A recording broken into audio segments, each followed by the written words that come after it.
Os glutões e chefes dizerem que o sal marinho tem sabor e textura melhores, segundo os especialistas, ele não é mais benéfico à saúde do que outras formas de cloreto de sódio. Porém, é verdade que o sal de mesa é mais processado para eliminar minerais e costuma conter um aditivo para impedir que empelote.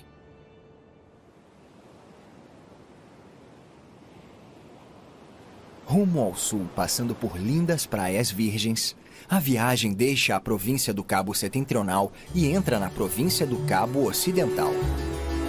A paisagem vai deixar de ser remota, pois a cidade do Cabo está a apenas 300 quilômetros, perto o suficiente para os moradores dela começarem a construir casas de praia. Aqui, em Lambert's Bay, só as famílias mais ricas conseguem ter estas casas luxuosas com vistas inigualáveis do mar e da costa.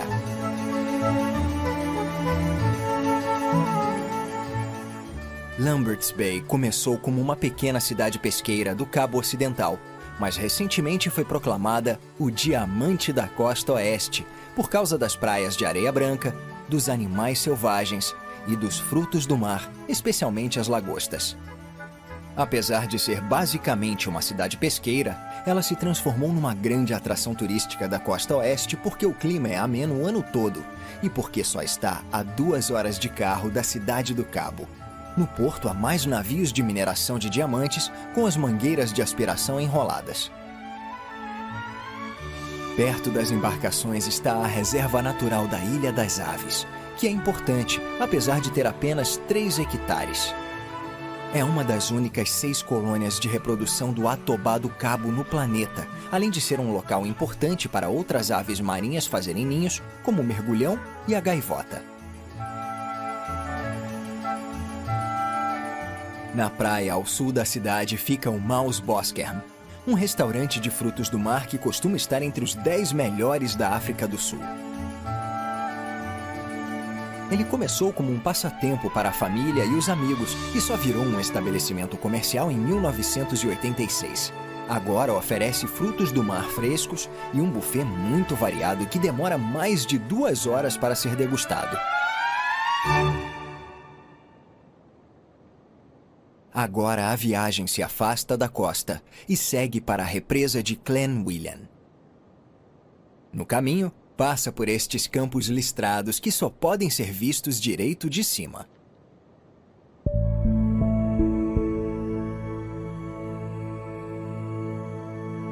Este é o reservatório de Glen William, que se tornou um grande resort para todo tipo de atividade ao ar livre.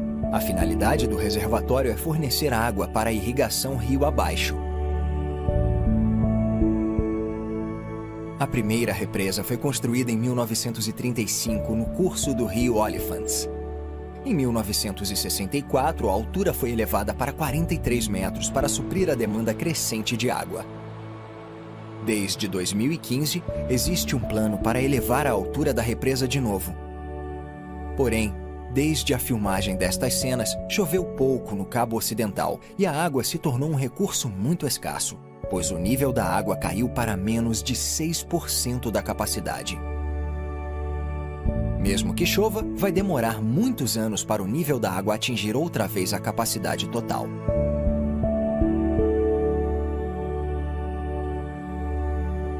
Glen William também é o único lugar do mundo a cultivar rooibos, e logo adiante está a plantação de um dos vários pequenos produtores de chá do distrito. Rooibos significa arbusto vermelho. O chá é bebido pelas pessoas da região há séculos, mas só nos anos 1930 é que se desenvolveu um método de produção adequado. Para o rooibos ficar vermelho, é preciso colher as folhas, picá-las e deixá-las curar no ar da montanha em grandes lajes de concreto. Aos poucos, as folhas adquirem a cor vermelho vivo. A principal diferença do rooibos para os outros chás é não ter cafeína. Também é um chá leve e refrescante, de sabor suave e naturalmente adocicado.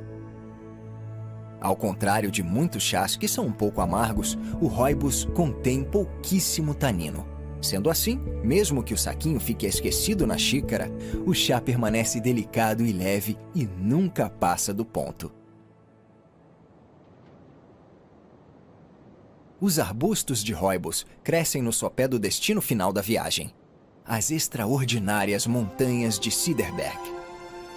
Em 1973, cerca de 700 quilômetros quadrados desta cordilheira foram transformados na Cederberg Wilderness Area, administrada pela Cape Nature, o órgão do governo responsável pela manutenção das reservas naturais no Cabo Ocidental. Esta área montanhosa é conhecida por causa das formações rochosas espetaculares que foram esculpidas pelo vento e pela água durante milhões de anos.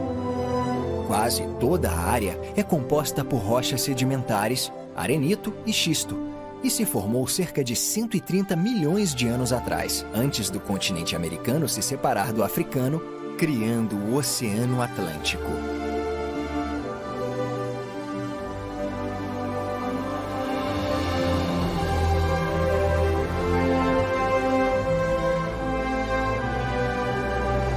Durante todo esse tempo, o vento e a água transformaram as montanhas de Cederberg num lugar mágico. Os pináculos e as fissuras criam castelos de contos de fadas, e as pedras avermelhadas parecem criaturas estranhas congeladas em movimento. Esta paisagem extraordinária é uma das áreas protegidas da região floral do Cabo e foi declarada Patrimônio Mundial da Unesco. A área também tem muitos animais selvagens e turistas atentos podem avistar porcos-espinhos e porcos formigueiros, e os mais pacientes veem até leopardos e outros predadores menores. Um dos destaques da cordilheira é a Tafelberg, ou Montanha da Mesa, que não deve ser confundida com a homônima famosa que fica na cidade do Cabo, ao sul.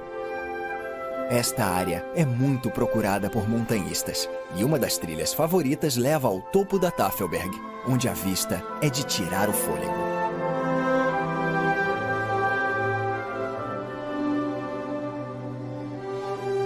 Outras trilhas passam por dois cartões postais famosos. O primeiro é a Maltese Cross, que se destaca sozinha numa planície. Ela foi criada com a erosão lenta de pedras mais macias durante milhares de anos, deixando esta pedra mais dura em formato de cruz. É um belo exemplo de obra de arte esculpida pela natureza. Mas existe uma formação rochosa ainda mais espetacular no alto das montanhas de Cederberg. Este é o Wolfberg Arch, também formado pela erosão da rocha mais macia, que criou esta obra quase arquitetônica. É um lugar perfeito para concluir esta viagem.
A viagem vai percorrer parte do litoral brasileiro, começando na Ilha do Mel, com quilômetros de praias e um farol solitário. Depois atravessa parte do que sobrou da Mata Atlântica, uma das paisagens mais ameaçadas do mundo. Ao longo da costa fica Iguape, uma cidade que já existia antes da chegada dos portugueses no século XVI. Ao longo dos séculos, a cidade de Santos virou o maior porto marítimo da América Latina e um balneário importante. Ubatuba é um paraíso para os ricos, com mansões nas encostas e praias maravilhosas, inclusive para surfistas. A viagem termina na cidade histórica de Paraty, que enriqueceu com as minas de ouro e agora é uma cidade colonial preservada e estimada.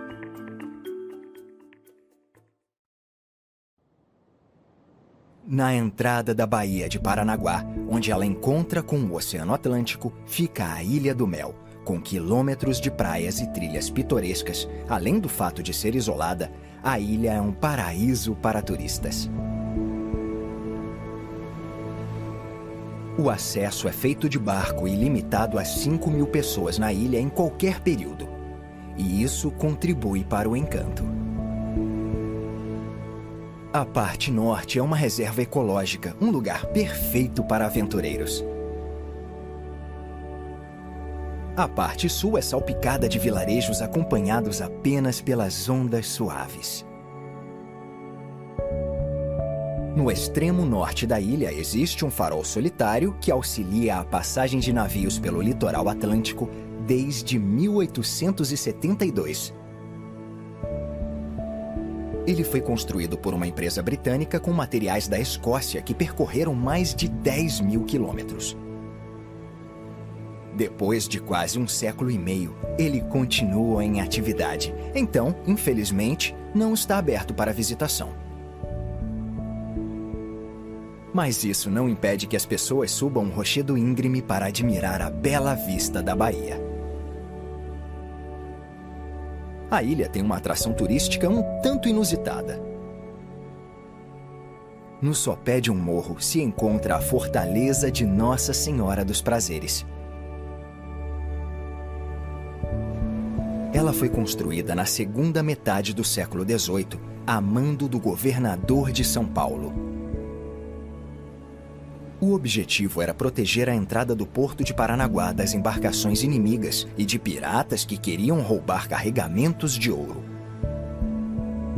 O local histórico começou a ser reformado nos anos 1980 e agora abriga um museu na Casa da Guarnição.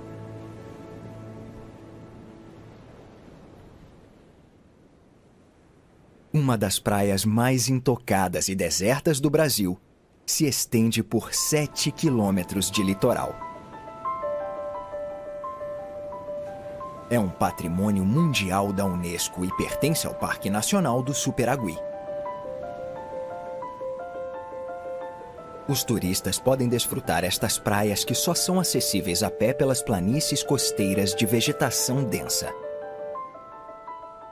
Em meio a tanta beleza, é fácil esquecer que se trata de uma das paisagens mais ameaçadas do mundo, a Mata Atlântica.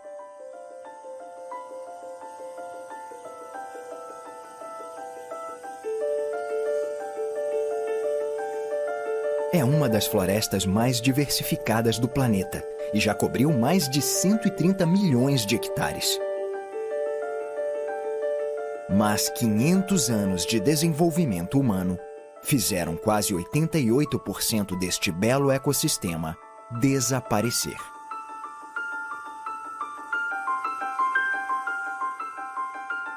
A Mata Atlântica compreende uma série de ecossistemas que há tempos estão isolados de uma vizinha maior e mais famosa: a Floresta Amazônica. Esta complexa rede de estuários de água salgada é considerada um dos principais locais de procriação de espécies marinhas no Atlântico Sul.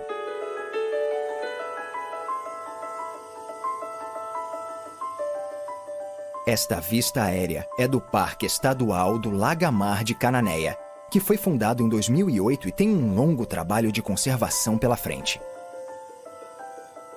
Até agora, os pesquisadores já identificaram quase 2.000 espécies muito ameaçadas.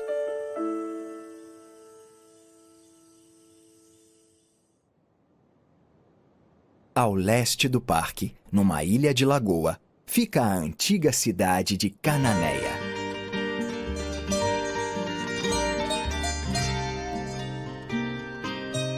Apesar de pequena, a cidade é de extrema importância na história do Brasil. Ela é da época das primeiras expedições ao Novo Mundo, conduzidas pelo grande explorador Américo Vespúcio. A cidade, fundada em 1531, foi um dos primeiros povoados europeus no Brasil. Contudo, a maioria das construções vistas hoje são do século XIX. Desde então, as pessoas usam barcas para se deslocar de Cananéia para o continente e outras ilhas. Ao longo dos séculos, a cidade desenvolveu uma cultura diferente, que inclui desde a dança regional, o animado fandango, a anual Festa do Mar, em que os restaurantes da região exibem os melhores pratos de frutos do mar. Cercada pela Mata Atlântica, Cananéia atrai muitos turistas. E casas e hotéis novos recebem um número crescente de pessoas que desejam conhecer essa cidade histórica.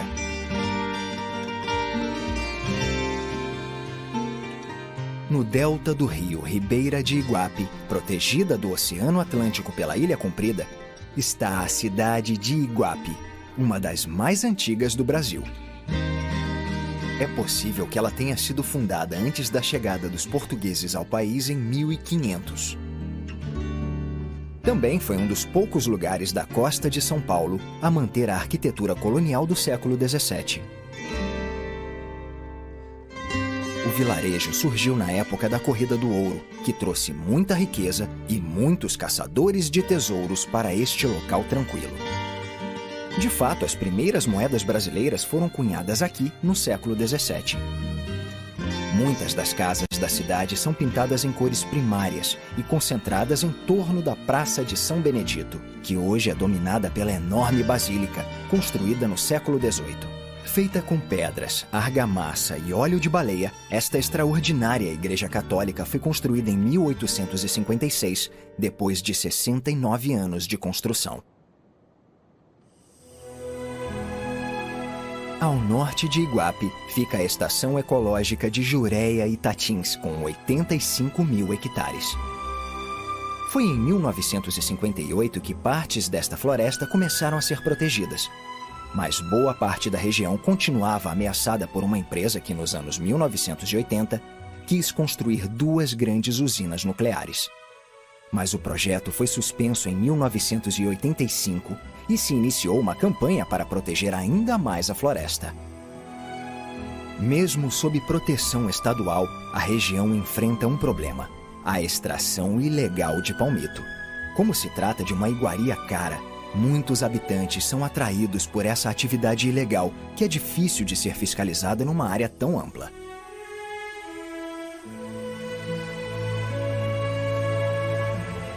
Uma das regiões mais bem conservadas da Mata Atlântica é a Estação Ecológica de Jureia e Tatins. Localizado na costa sul de São Paulo, este parque estadual engloba uma série de montanhas impressionantes. Um dos maiores picos do parque também é o marco mais distinto da região por causa do cume íngreme. Ele é tradicionalmente visto como o grande desafio da região para montanhistas ousados que tentam obter fama na região. Apesar de o pico ser o mais famoso da área, ele está longe de ser a única montanha bonita da região da Mata Atlântica. Muitos picos impressionantes se erguem em vários formatos pitorescos de diversas cordilheiras descontínuas que se formaram 60 milhões de anos atrás.